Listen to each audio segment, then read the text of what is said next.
Hi friends, welcome back to Kalavathi Kumar's kitchen. ಇವತ್ತು ನಾನು ಅವಲಕ್ಕಿ ಯೂಸ್ ಮಾಡಿಕೊಂಡು ಒಂದು ಅವಲಕ್ಕಿ ಚಕ್ಲಿ ಮಾಡ್ತಾ ಇದ್ದೀನಿ. ಇದಕ್ಕೆ ಬೇಕಾಗಿರೋ ಸಾಮಗ್ರಿಗಳು ಬಂದು ಅವಲಕ್ಕಿ ನಾವು ಯಾವ ಕಪ್ ಮೆಜರ್ಮೆಂಟ್ ತೊಗೊಂಬಂದು ಈ ಕಪ್ ಮೆಜರ್ಮೆಂಟಲ್ಲೇ 2 ಕಪ್ ಆಗಷ್ಟು ನಾನು ಅಕ್ಕಿ ಹಿಟ್ಟು ತೊಗೊಂಡಿದ್ದೀನಿ. 1 ಕಪ್ ಅವಲಕ್ಕಿ ತೊಗೊಂಡಿದ್ದೀನಿ. ಅರ್ಧ ಕಪ್ ನಾನು ಹುರ್ಗಡ್ಲೆ ಅಥವಾ ಪುಟಾಣಿ ತೊಗೊಂಡಿದ್ದೀನಿ. ಡೀಪ್ ಫ್ರೈಗೆ ಎಣ್ಣೆ ಬೇಕಾಗುತ್ತೆ, ರುಚಿಗೆ ತಕ್ಕಷ್ಟು ಉಪ್ಪು, ಮತ್ತು ಇದಕ್ಕೆ ಒಂದು 2 ಸ್ಪೂನ್ ಆಗಷ್ಟು ನಾನು ಬೆಣ್ಣೆ ತೊಗೊಂಡಿದ್ದೀನಿ. ಬೆಣ್ಣೆ, ತುಪ್ಪ, ಎಣ್ಣೆ ಯಾವುದನ್ನು ತೊಗೊಬೋದು. ಓಂಕಾಳು ಒಂದು 1/4 ಟೀ ಸ್ಪೂನ್ ತೊಗೊಂಡಿದ್ದೀನಿ. ಬಿಳಿ ಎಳ್ಳು ಒಂದು ಅರ್ಧ ಸ್ಪೂನು, ಒಣಗಿದ ಸ್ವಲ್ಪ ನಾನು ಕರಿಬೇವು ಕ್ರಷ್ ಮಾಡಿ ಹಾಕ್ತೀನಿ. ಒಂದು ಅರ್ಧ ಸ್ಪೂನ್ ಆಗೋಷ್ಟು ಜೀರಿಗೆ, ಸ್ವಲ್ಪ ಅರಿಶಿನ ಮತ್ತು ಖಾರದ ಪುಡಿ 1 ಸ್ಪೂನ್ ಬೇಕಾಗುತ್ತೆ. ಹಿಂಗು ಬೇಕಾಗುತ್ತೆ. ಮೊದಲಿಗೆ ಅವಲಕ್ಕಿ ಮತ್ತು ಪುಟಾಣಿ ಅಥವಾ ಹುರ್ಗಡ್ಲೆನ ಸ್ವಲ್ಪ ನಾವು ಬಿಸಿ ಮಾಡಿಕೊಂಡು ಪೌಡ್ರ್ ಮಾಡ್ಕೊಬೇಕಾಗುತ್ತೆ. ಇಲ್ಲಿಗೆ ಸ್ವಲ್ಪ ನಾವು ಪುಟಾಣಿನ ಸ್ವಲ್ಪ ಬಿಸಿ ಮಾಡ್ಕೊಳ್ಳೋಣ. ನಾವು ಸ್ವಲ್ಪ ಬಿಸಿ ಆದರೆ ಸಾಕು ನಮಗೆ ಪೌಡ್ರ್ ಮಾಡ್ಕೊಳಕ್ಕೆ.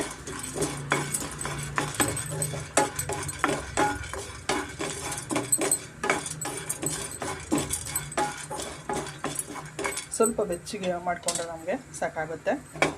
ಇದನ್ನ ಒಂದು ತಟ್ಟೆಗೆ ಸೇರಿಸ್ಕೋಣ. ಮತ್ತು ಅವಲಕ್ಕಿನೂ ಅಷ್ಟೇ, ಅವಲಕ್ಕಿನೂ ಸ್ವಲ್ಪ ಬಿಸಿ ಮಾಡ್ಕೊಬೇಕಾಗುತ್ತೆ. ಕವರಲ್ಲೇ ಇರೋದ್ರಿಂದ ಸ್ವಲ್ಪ ಅದು ತಣ್ಣಗಿದ್ದಂಗೆ ಇರುತ್ತೆ.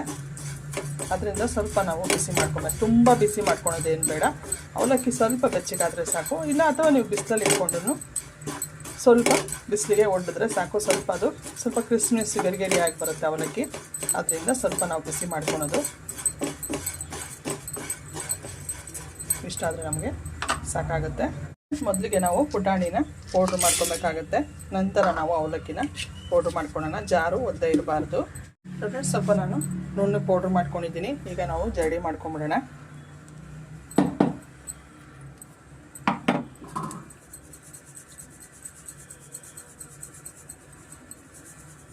ನಾನು ಮತ್ತೆ ಇದನ್ನೇ ನಾನು ಅವಲಕ್ಕಿ ಪೌಡ್ರ್ ಮಾಡ್ಕೊತೀರಲ್ಲ ಅದಕ್ಕೆ ಸೇರಿಸ್ಕೊತೀನಿ ಅವಲಕ್ಕಿ ಜೊತೆ.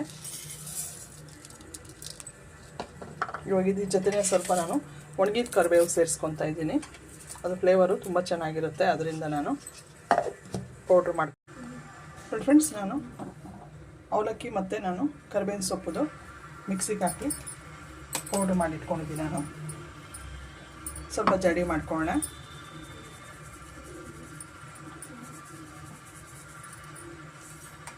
ಇವಾಗ ನಾವು ಅಕ್ಕಿ ಹಿಟ್ಟನ್ನು ಅಷ್ಟೇ ಜಡಿ ಮಾಡ್ಕೊಬೇಕಾಗತ್ತೆ. ಇದ್ರ ಜೊತೆ ನಾವು ಮಿಕ್ಸ್ ಮಾಡ್ಕೊಳ್ಳೋಣ.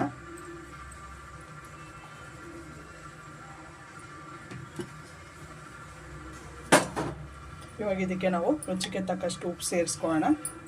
1 ಸ್ಪೂನ್ ಆಗಷ್ಟು ನಾನು ಉಪ್ಪು ಸೇರಿಸ್ಕೊತಾ ಇದ್ದೀನಿ. ಉಪ್ಪು ಮತ್ತು ಓಂಕಾಳು ಸ್ವಲ್ಪ ಕ್ರಷ್ ಮಾಡಿ ಹಾಕ್ಕೊತೀನಿ ನಾನು. ಮತ್ತು ಜೀರಿಗೆ,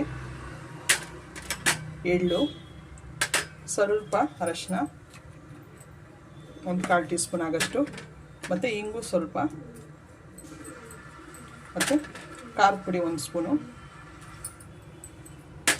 ಇದೆಲ್ಲ ಫಸ್ಟ್ ನಾವು ಮಿಕ್ಸ್ ಮಾಡ್ಕೊಳ್ಳೋಣ.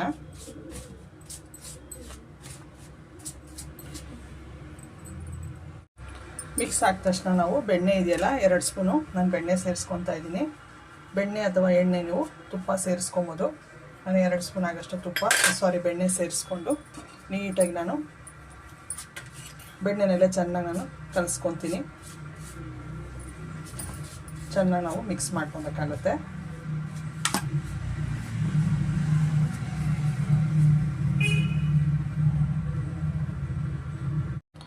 ಚೆನ್ನಾಗಿ ನಾನು ಬೆಣ್ಣೆನಲ್ಲಿ ನೀಟಾಗಿ ಹಿಟ್ಟನ್ನು ಚೆನ್ನಾಗಿ ಕಲಸಿ ಇಟ್ಕೊಂಡಿದ್ದೀನಿ.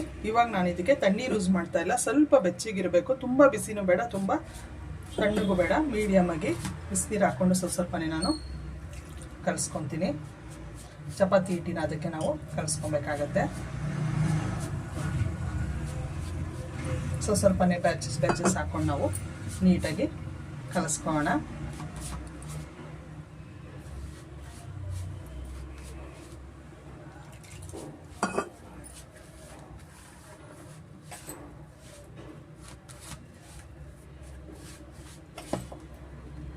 ಚೆನ್ನಾಗಿ ನಾವು ಕಲಿಸ್ಕೊಬೇಕಾಗುತ್ತೆ. ಸ್ವಲ್ಪ ಒಂದೇ ಸತಿ ಹಾಕೋದಕ್ಕಿಂತ ಬ್ಯಾಚ್ ವೈಸ್ ನೀರು ಹಾಕ್ಕೊಂಡು ನಾವು ಕಲಿಸ್ಕೊಳ್ಳೋಣ. ಫ್ರೆಂಡ್ಸ್, ಇಷ್ಟು ನಾವು ಈ ಥರ ಹಿಟ್ಟು ಕಲಿಸ್ಕೊಬೇಕು. ಬಿಸಿನೀರು ಹಾಕಿರೋದು ನಾನು ನೋಡಿ ಸಾಫ್ಟಾಗಿ ನೋಡಿ ಈ ಥರ ಅದಕ್ಕೆ ನಾವು ಕಲಸಿಟ್ಕೊಂಡ್ರೆ ನಮಗೆ ಸಾಕು. ಒಂದು 5 ನಿಮಿಷ ನಾವು ನೆನೆಕ್ಕೆ ಬಿಟ್ಟು ಸ್ವಲ್ಪ 5 ನಿಮಿಷ ಸ್ವಲ್ಪ ತಟ್ಟೆ ಮುಚ್ಚಿಬಿಟ್ಟು ಒಂದು 5 ನಿಮಿಷ ನೆನ್ಕೊಳ್ಳಿ. ಫ್ರೆಂಡ್ಸ್, ಚಕ್ಲಿ ಹಿಟ್ಟು ನೆನೆಯೋ ಹೊತ್ತಿಗೆ ನಾವು ಎಣ್ಣೆ ಕಾಯ್ಕೆ ಇಟ್ಕೊಂಬಿಡೋಣ. ಡೀಪ್ ಫ್ರೈಗೆ ಆದಷ್ಟು ಸ್ವಲ್ಪ ಎಣ್ಣೆ ಕಮ್ಮಿನೇ ಹಾಕ್ಕೊಳ್ಳಿ. ತುಂಬ ಜಾಸ್ತಿ ಹಾಕಿದ್ರೆ ಅದು ಎಣ್ಣೆ ಮತ್ತೆ ಕರಿಯೋಕ್ಕಾಗಲ್ಲ. ಸ್ವಲ್ಪ ಹಾಕ್ಕೊಂಡೆ ಕರ್ಕೊಳೋದು ಒಳ್ಳೆಯದು. ಎಣ್ಣೆ ಕಾಯ್ಕೊಂಡು ಫ್ರೆಂಡ್ಸ್, ಸ್ವಲ್ಪ ನಾವು ಎಣ್ಣೆ ಕೈ ಮಾಡಿಕೊಂಡು ಚಕ್ಲಿ ಒಳಗೆ ಸ್ವಲ್ಪ ಒಳಗಡೆ ಎಲ್ಲ ನಾವು ಸೋರ್ಕೊಬೇಕಾಗತ್ತೆ. ಒಂದು ಚಿಕ್ಕದು ಸ್ಟಾರ್ ಥರದ್ದು, ಅದಕ್ಕೂ ಸ್ವಲ್ಪ ಎಣ್ಣೆ ಎಲ್ಲ ನಾನು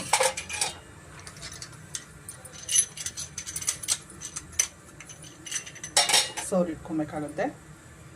ನೋಡಿ ಫ್ರೆಂಡ್ಸ್, ಹಿಟ್ಟು ನೆಂದಿದೆ. ಒಂದು 5 ನಿಮಿಷ ಬಿಟ್ಟರೆ ನಮಗೆ ಸಾಕು. ಈಗ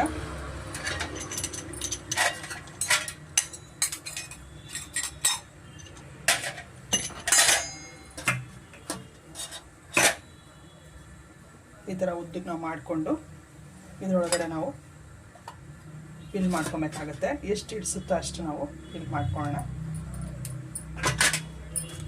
ಆರ್ಬಿಡುತ್ತೆ ಇದು. ಸೈಡ್ಗೆ ಎತ್ತಿಟ್ಕೊಳ್ಳೋಣ ನಾವು. ಇವಾಗ ನಾವು ಇದನ್ನು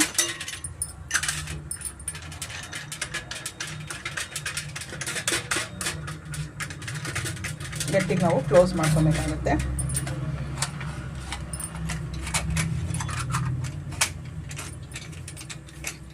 ಆಗಿದೆ.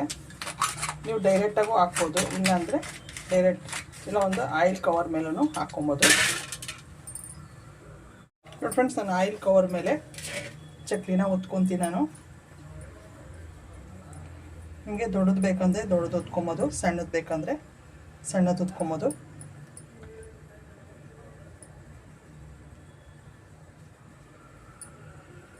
ನೀವು ಡೈರೆಕ್ಟಾಗೂ ಹೊತ್ಕೊಬೋದು. ನೋಡಿ ಈ ಥರ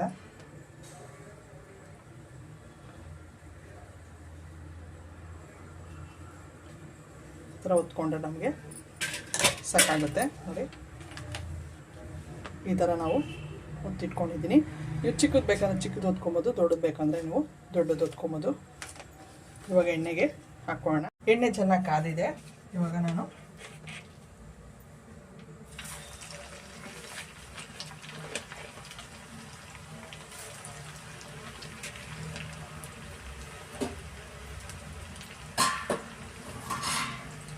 ಮೀಡಿಯಂ ಫ್ಲೇಮಲ್ಲೇ ನಾವು ಚಕ್ಲಿನ ಕರ್ಕೊಬೇಕಾಗುತ್ತೆ.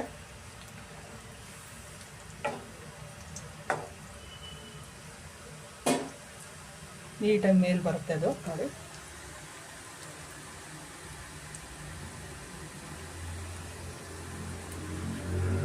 ಎಣ್ಣೆ ಚೆನ್ನಾಗಿ ಕಾಯಿಸ್ಕೊಂಡು ಮೀಡಿಯಂ ಫ್ಲೇಮ್ಗೆ ನಾವು ಇಟ್ಕೊಬೇಕಾಗುತ್ತೆ.